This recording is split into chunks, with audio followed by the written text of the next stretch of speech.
for me, an important part of why I'm doing this podcast is to give people some food for thought, to give people an idea that they've never heard before, or a way to think about, how am I going about my life? Like, I want you to check in on yourself, okay?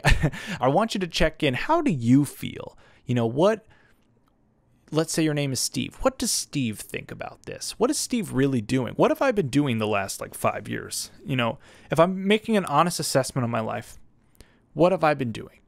You know, am I spending the time that I want to? Am I doing the activities that I want to do? Am I taking care of myself? Like, how is my mental health? How's my physical health? Am I in shape? Am I eating right? You know, all of these things are important. They all are feedback loops. And I can tell you, since working this new job, I mean, I get more sleep.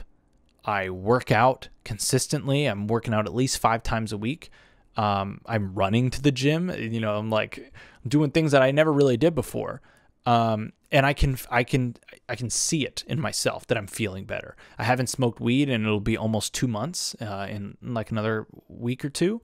So, you know, these are things that just, for me, are microcosms of the larger telling of the improvement in my overall mental health and situation, and just, you know, betterment of who I'm trying to be and where I've wanted to go and where I've saw myself as capable of being, but was held back by my environment.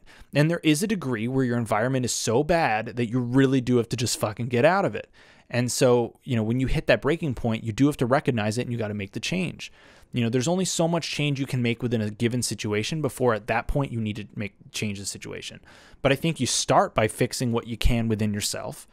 And then once you've reached that limit of what you're, you know, within your possibility space, you then need to change it. You know, change it, as fucking Chris D'Elia would say. But you need to change it and go to somewhere else and then see where you can grow there, right? The second you've hit a point where you're like, all right, I'm comfortable and I'm not really growing, you need to look for an opportunity to change something. So do you need to change you? Do you need to change your actions? Do you need to change your diet? Do you need to change the location you're in? Do you need to change jobs? Whatever the thing is, you know, there's going to be something that is probably worth changing. And habits are good.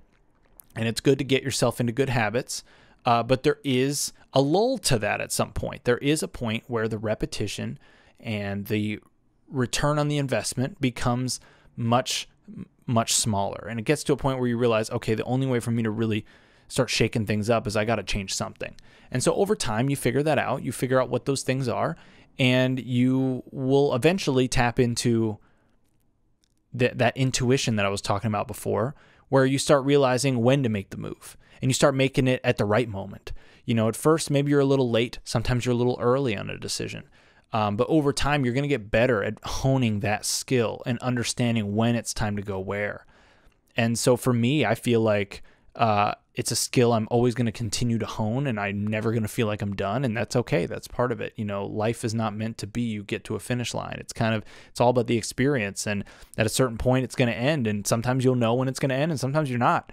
You know, so you might as well live it as consciously as possible, as aware as possible, and to live it out through such a pure intention of trying to reach this ultimate version of yourself.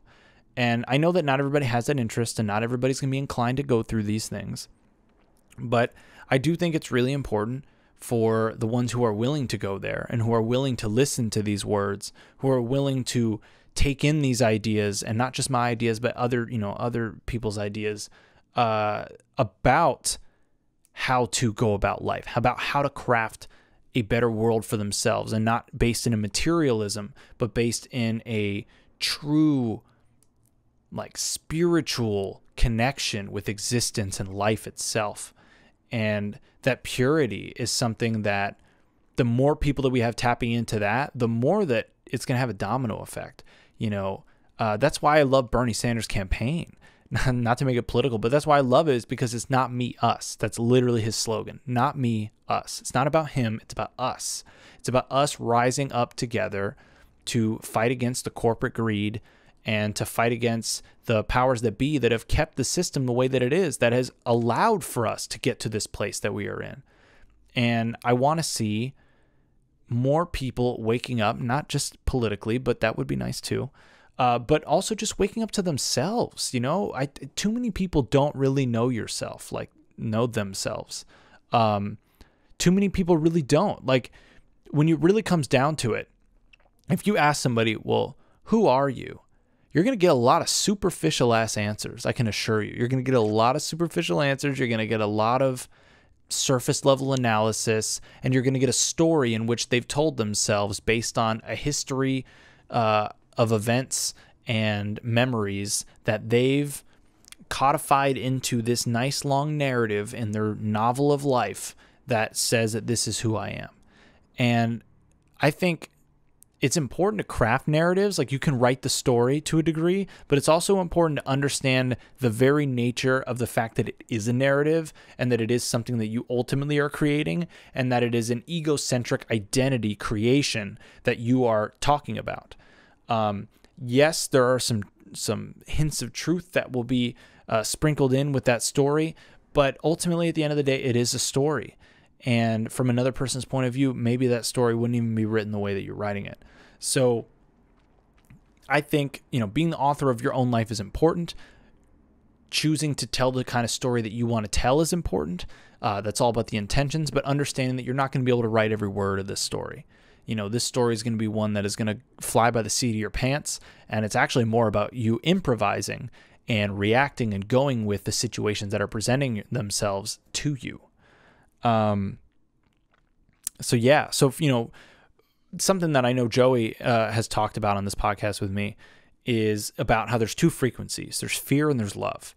And you can operate out of fear, which is what most people operate out of. And I'm not saying that in a derogatory way. It's true. Most people operate out of fear. Fear of losing their job, fear of losing their loved ones, fear of losing their money, fear of losing their house, fear of losing their children. You name it. A lot of people operate from a basis of fear, and a lot of people are operating on a basis of anxiety. And in fact, this system has created a system of anxious individuals that we are so anxious that we literally medicate ourselves with it. But if you operate on love, you realize that everybody has something to offer. You realize that even the people you hate, even the people that you despise, that you find absolutely disgusting, they are, in a way, a lesson for you to learn. They are part of the universal love, even if they sometimes operate on the antithesis of that. And in a way, you watching them go through their thing and maybe seeing it as a way of what not to do, it is just as powerful as somebody who is maybe more of a model that you want to follow after. And so I'm choosing to operate on love. I think that love, and not romantic love, universal love. I want to operate on the frequency of love. That is my frequency. And that is all I want to tune into. And that's all I want people to tune into with me. And I'm trying to craft this love frequency that I can broadcast out to you all through this podcast, through, YouTube, through the podcast app, Spotify, whatever, and give people an ability to tune into it whenever they want. So when you guys listen to this podcast, sometimes it's going to be silly. Sometimes I'm just going to be fucking around, and, sometimes I'll be doing my voices, like Peter. And other times I'm going to be serious, and I'm going to be talking about shit like this, where, this is stuff that I really believe in, and that this is something that, I live my life according to this. I live my life according to this doctrine of trying to be the best version of myself and trying to give as much as I can and be a servant to the world, And I think everybody has the ability to serve for whatever, whatever their gift is. I want more people to give that gift. And I think, there's a lot of cliches around this stuff, and some of these words would literally mean nothing if you're not ready to hear them, and if you're not in a place where you can internalize what these things mean. So I understand that, you listen to some of this shit and be like, okay, Kevin. But at the same time, for me, when I'm talking about this stuff, I have like actual real memories that I'm tying to when I learn these things. And I have this deep knowing that comes from the experiential part of it. And it's because of my awareness and my consciousness of these things that when they happen, I recognize them, I feel them deeper in the moment. And it really is this like amplification of life itself. I really do feel like I live harder now. And not harder in like a bad way, like harder in like it's more intense. You know, when I love, I love. When I'm mad, I'm mad. You know, when I'm passionate, I'm passionate. And I think I want to see more people really getting in tune and not being in this lull. And, you know, sometimes when people take certain drugs like anti-anxiety medication and antidepressants, sometimes it just puts you into a lull. You know, it doesn't really help your overall thing. It just reduces the negative symptoms. And by all means, I'm not like, I think for some people, antidepressants make sense and you got to do it and you got to correct the balance 100%. But I do think that in addition to trying to correct the balance in your brain, you also really need to do these other activities and these other things that are just positive feedback loops, that are things to feel good about, little victories to take throughout the day. And if you don't have those little things, you know, then what else is going to keep propelling you forward? Because at a certain point, you will run out of energy. You will burn yourself out. I take this from me. I've burned myself out like 10,000 times just from trying to do this and work a job and retail and all this, you know. I've been there. So I understand how easy it is to get in the trap, even with, you know, my awareness and knowledge of what I'm trying to achieve. You know, it still didn't stop me from not getting burnt out. You're going to get burnt out. You're a human being. It's going to happen. You're going to hit that point. The importance is to recognize it and then to do the appropriate steps of taking a step back and truly trying to actually recover and not take on too much before you get back into it.